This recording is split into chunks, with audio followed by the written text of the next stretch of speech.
Partners, अब आपका समय आ चुका है हर सिंगार के प्लांट पे काम करने का। तो देखिए, ये बहुत ही खूबसूरत फ्लावरिंग प्लांट होता है और साथ में सभी भगवान का बहुत प्रिय पुष्प है।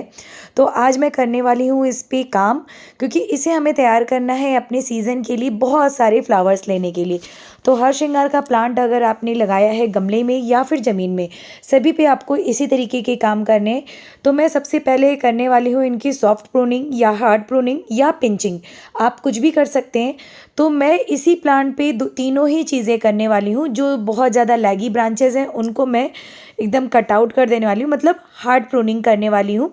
और जिन पे सॉफ्ट सॉफ्ट सी मुझे पिंचिंग करने की ज़रूरत है, वहाँ पे मैं करने वाली हूँ पिंचिंग। और कुछ जगह पे मैं करने वाली हूँ सॉफ्ट प्रूनिंग।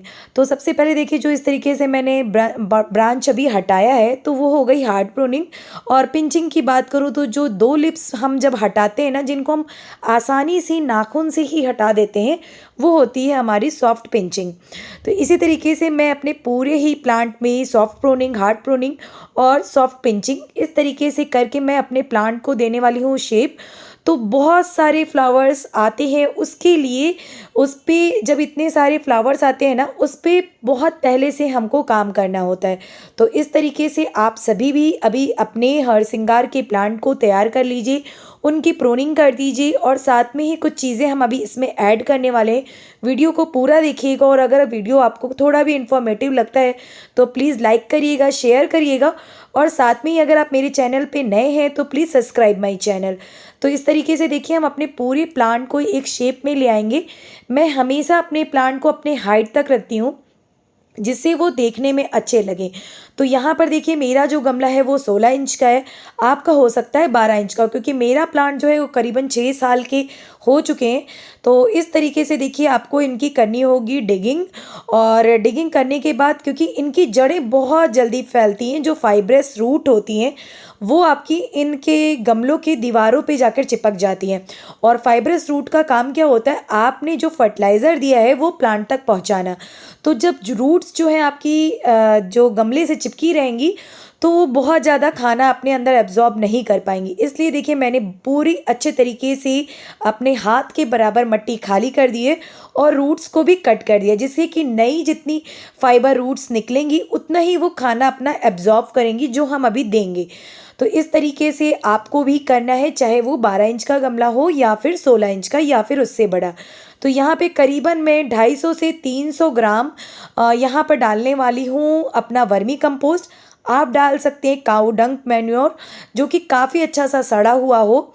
और बिना सड़ा हुआ खाद तो कभी भी नहीं यूज़ करना चाहिए, वो अच्छे से डिकम्पोज हुआ होना चाहिए। तो यहाँ पे मैं डाल रही हूँ वर्मी कंपोस्ट और उसको चारों तरफ से फैला दूंगी। इसके साथ में ही हम कुछ और चीज़ें डालेंगे, जिसमें कि देखिए, एक मुट्ठी के करीब में है हमारा एप्सम सॉल्ट। ये भी जो रूट्स हमने काटी हैं उनको नया रूट्स लाने में मदद करिएगा, साथ में इनकी ग्रोथ बहुत अच्छी होगी, इनकी शाइन बहुत अच्छी होगी। ये है ट्राइकोडर्मा, आपके पास साफ़ है तो आप साफ़ भी डाल सकते हैं, पर इस मौसम में ट्राइकोडर्मा बहुत अच्छा काम करता है, आपकी जो सॉइल में भी फफूंद होती है उनको भी मारता है। इसके साथ में ही हम डाल रहे हैं एक मुट्ठी के करीब में अपना नीम की खली, ये भी इस समय बहुत ज़्यादा ज़रूरी है मोर फ्लावरिंग लेने के लिए। और माइक्रो न्यूट्रिएंट के रूप में हम यहाँ पे डाल रहे हैं सीवीड, आप माइक्रो न्यूट्रिएंट भी डाल सकते हैं। इसके साथ में हम डाल रहे हैं यहाँ पे स्टोन डस्ट पाउडर, आप यहाँ पे बोन मील भी डाल सकते हैं। अभी मेरे पास बोन मील नहीं था तो आसानी से मुझे स्टोन डस्ट मिल गया, तो वो मैंने अभी यहाँ पे यूज़ किया हुआ है। इसी के साथ में हम इन सभी को मिला देंगे। और अभी हमें इसमें और कोई भी चीज़ डालने की ज़रूरत नहीं, स्पेशली डीएपी तो अभी हम बिल्कुल भी नहीं डालेंगे यहाँ पर। डीएपी जब फ्लावरिंग स्टेज में आ जाती है, जब बर्ड्स बन जाते हैं, तब हम डीएपी का यूज़ करते हैं। तो इन सभी को अभी हमने मिला दिया है। आप चाहें तो नई सॉइल इनके ऊपर 1 इंच तक लगा सकते हैं या फिर पुरानी सॉइल। मैं पुरानी सॉइल लगा रही हूँ, क्योंकि अभी मैंने फरवरी के मंथ में इनको नई सॉइल दी थी। तो आप भी चाहें तो, जो मैं काम करती हूँ पूरे साल में 2 बार यहाँ पर मैं इस तरीके का फर्टिलाइज़र देती हूँ। पहला है फरवरी के मंथ में, दूसरा है इस मंथ में। और अक्टूबर में केवल डिगिंग करके जब इनका फ्लावरिंग स्टेज आता है तो मैं थोड़ा सा इसमें डीएपी वगैरह एडिशनल चीज़ें डालती हूँ। 1 इंच तक ये डालने के बाद मैं इसके ऊपर लगा रही हूँ 1 इंच की थोड़ी-सी सूखी हुई पत्तियाँ, इनका 2 काम होता है, पहले तो ये डिकम्पोज़ होंगी और आपके प्लांट को न्यूट्रिशन तो देंगी ही, साथ में ही ये बहुत जल्दी ड्राई होते हैं इनके प्लांटर्स, तो उनसे भी ये थोड़ा-सा मॉइस्चर होल्ड करके रखती हैं और आपकी सॉइल को काफ़ी पोरस बनाती हैं। उसके ऊपर से फिर से मैंने अपनी सॉइल डाल दी है। बस इसी तरीके से आपको अपने सारे काम करने हैं अपने हर श्रृंगार के प्लांट पे। अगर आप चाहते हैं कि आने वाले समय में आपको टोकरी भर के फ्लावर मिले, तो ये काम आप फटाफट से कर लीजिए।